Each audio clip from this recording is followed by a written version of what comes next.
Viewers అందరికీ నమస్కారములు. మన ఛానల్ని ఫస్ట్ టైం వాచ్ చేస్తున్న వ్యూవర్స్ అందరూ కూడా స్పోర్ట్స్ రిలేటెడ్ అప్డేట్స్ కోసం తప్పకుండా మన ఛానల్ని సబ్స్క్రైబ్ బటన్ మీద క్లిక్ చేసి సబ్స్క్రైబ్ చేసుకోండి.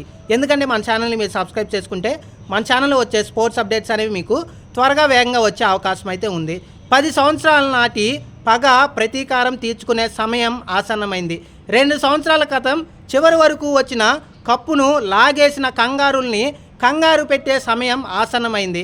వరుసగా 3 విజయాలతో ఐసీసీ ఛాంపియన్స్ ట్రోఫీలో భారత్కి తిరుగులేదు అన్నట్లుగా భారత్ విజయ పరంపర కొనసాగుతుంది.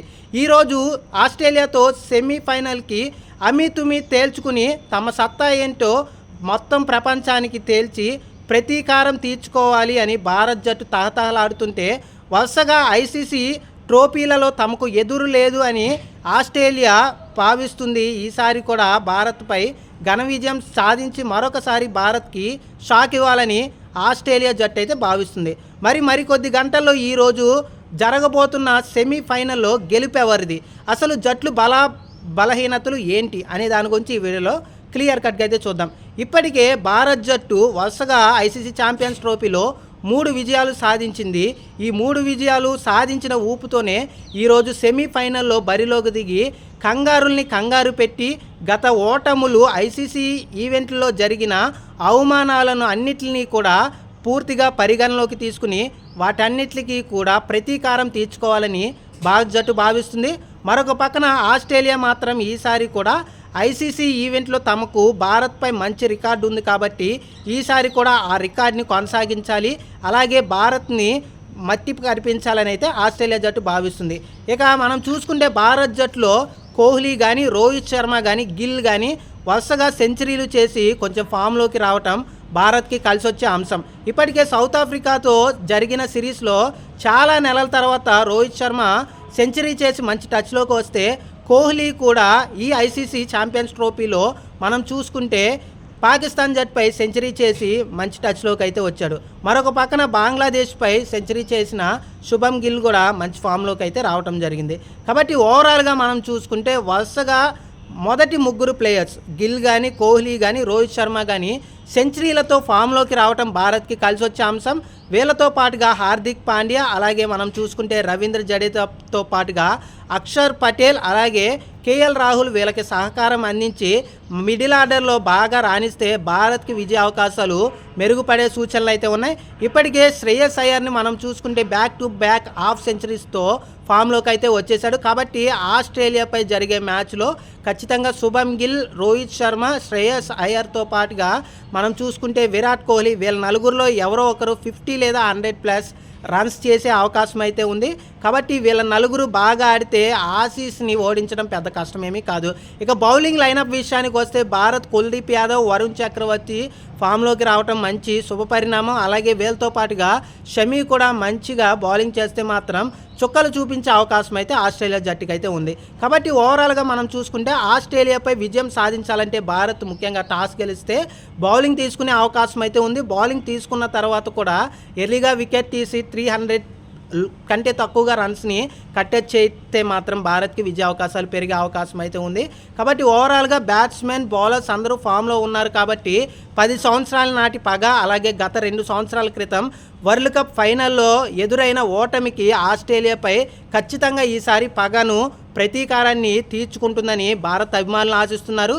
గెలవాలని భారత్ ప్రేక్షకులందరూ కూడా పూర్తిగా కూడా ప్రార్థిస్తున్నారు. మరి కంగారుని భారత్ జట్టు కంగారు పెట్టి గెలుస్తుందా లేదా అనేది మరికొద్ది క్షణాల్లోనే తేలిపోబోతుంది.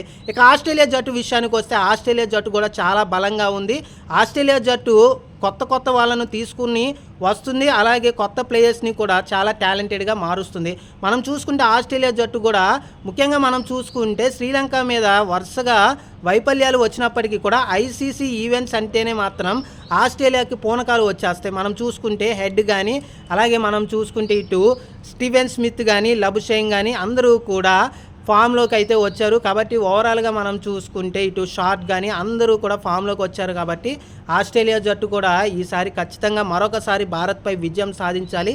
భారత్పై విజయం సాధించి మరొకసారి ఐసీసీ ఈవెంట్స్లో మనకి సత్తాకి ఎట్లాంటి ఎదురు లేదు, ఏ జట్టు కూడా ఆపలేదని ఆస్ట్రేలియా జట్టు ఈసారి భారత్పై గెలిచి తమ సత్తా ఏంటో మరొకసారి నిరూపించాలని అయితే ఆస్ట్రేలియా జట్టుతో పాటుగా ఆస్ట్రేలియా అభిమానులు అయితే కోరుకుంటున్నారు. కాబట్టి ఓవరాల్గా మనం చూసుకుంటే భారత్ జట్టు బ్యాటింగ్లోను, బౌలింగ్లోను, ఫీల్డింగ్లోనూ వరుసగా 3 సార్లు రాణించి ఐసీసీ ఛాంపియన్స్ ట్రోఫీలో వరుసగా 3 విజయాలు సాధించింది. ఇటు బంగ్లాదేశ్ కానీ, న్యూజిలాండ్ కానీ, పాకిస్తాన్ మీద వరుసగా సునాయాస విజయాలు సాధించిన భారత్ జట్టుకు ఈసారి ఖచ్చితంగా ఆస్ట్రేలియాపై చాలా కఠినమైన పరీక్ష అయితే ఎదురవబోతుంది. ఆస్ట్రేలియాపై గెలిస్తే మాత్రం ఐసీసీ ఛాంపియన్స్ ట్రోఫీ 2025గా భారత్ నిలిచే అవకాశాలు అయితే ఎక్కువగా ఉన్నాయి. కాబట్టి గత 10 సంవత్సరాల క్రితం భారత్కి ఎదురైన అవమానానికి, ఓటమికి, 2 సంవత్సరాల క్రితం వరల్డ్ కప్ ఫైనల్లో జరిగిన అవమానానికి కంగారు పెట్టించి భారత్ జట్టు ఈరోజు గెలవబోతుందా, లేదంటే మరొకసారి కంగారు పైచేయి సాధిస్తారా భారత్పై అనేది మరికొద్ది క్షణాల్లోనే తేలిపోబోతుంది. ఏదేమైనా టాస్ గెలిచిన జట్టు ఎక్కువగా బౌలింగ్కి మొగ్గు చూపించే అవకాశం ఉంది.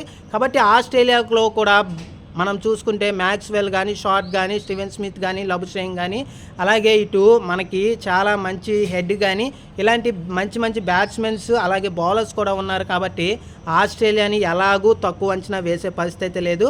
భారత్ ముందుగానే పక్కా ప్లానింగ్తో వెళ్తే మాత్రమే విజయం సాధించే అవకాశం ఉంది. చిన్న పామునైనా పెద్ద కర్రతో కొట్టమన్నారు పెద్దలు. కాబట్టి ఇప్పుడు మనము పెద్ద పాముని కొట్టబోతున్నాం. కాబట్టి ఆస్ట్రేలియా లాంటి జట్టుని మనం ఓడించాలంటే చాలా పకడ్బందీగా ప్లానింగ్ చేయాలి భారత్ జట్టు. కాబట్టి ఓవరాల్గా మనం చూసుకుంటే కోహ్లీ, రోహిత్ శర్మ, గిల్తో పాటుగా శ్రేయస్ అయ్యర్, కేఎల్ రాహుల్, హార్దిక్ పాండ్యా వీళ్ళందరూ కూడా బ్యాటింగ్లో, అలాగే ముఖ్యంగా వరుణ్ చక్రవర్తి, షమీతో పాటుగా మనం చూసుకుంటే కుల్దీప్ యాదవ్ బౌలింగ్లో రాణిస్తే భారత్ ఆస్ట్రేలియాపై ఈసారి విజయం సాధించి గత అనుభవాలు, గత ఓటములకు, పరాభవానికి అన్నిటికీ ప్రతీకారం తీర్చుకునే అవకాశం అయితే ఉంది. ఇది ఓవరాల్గా India versus Australia semi-final complete preview. కాబట్టి ఓవరాల్గా ఈరోజు మ్యాచ్ గెలిచి భారత్ జట్టు ఫైనల్కి వెళ్ళాలని అయితే భారత్ అభిమానులు కోరుకుంటున్నారు. మరి మీరేమనుకుంటున్నారు? భారత్ గెలుస్తుందా, ఆస్ట్రేలియా గెలుస్తుందా? ఈసారి మరొకసారి ఆస్ట్రేలియా భారత్పై పైచేయి సాధిస్తుందా, లేదంటే భారత్ ఆస్ట్రేలియాపై ప్రతీకారం తీర్చుకుంటుందా అనేది కామెంట్లో తెలియచేయండి. మన ఛానల్ని మొదటిసారి చూస్తున్న ప్రతి ఒక్కరూ కూడా స్పోర్ట్స్ అప్డేట్స్ కోసం తప్పకుండా సబ్స్క్రైబ్ బటన్ మీద క్లిక్ చేసి సబ్స్క్రైబ్ చేసుకోండి. థ్యాంక్ యూ అండి.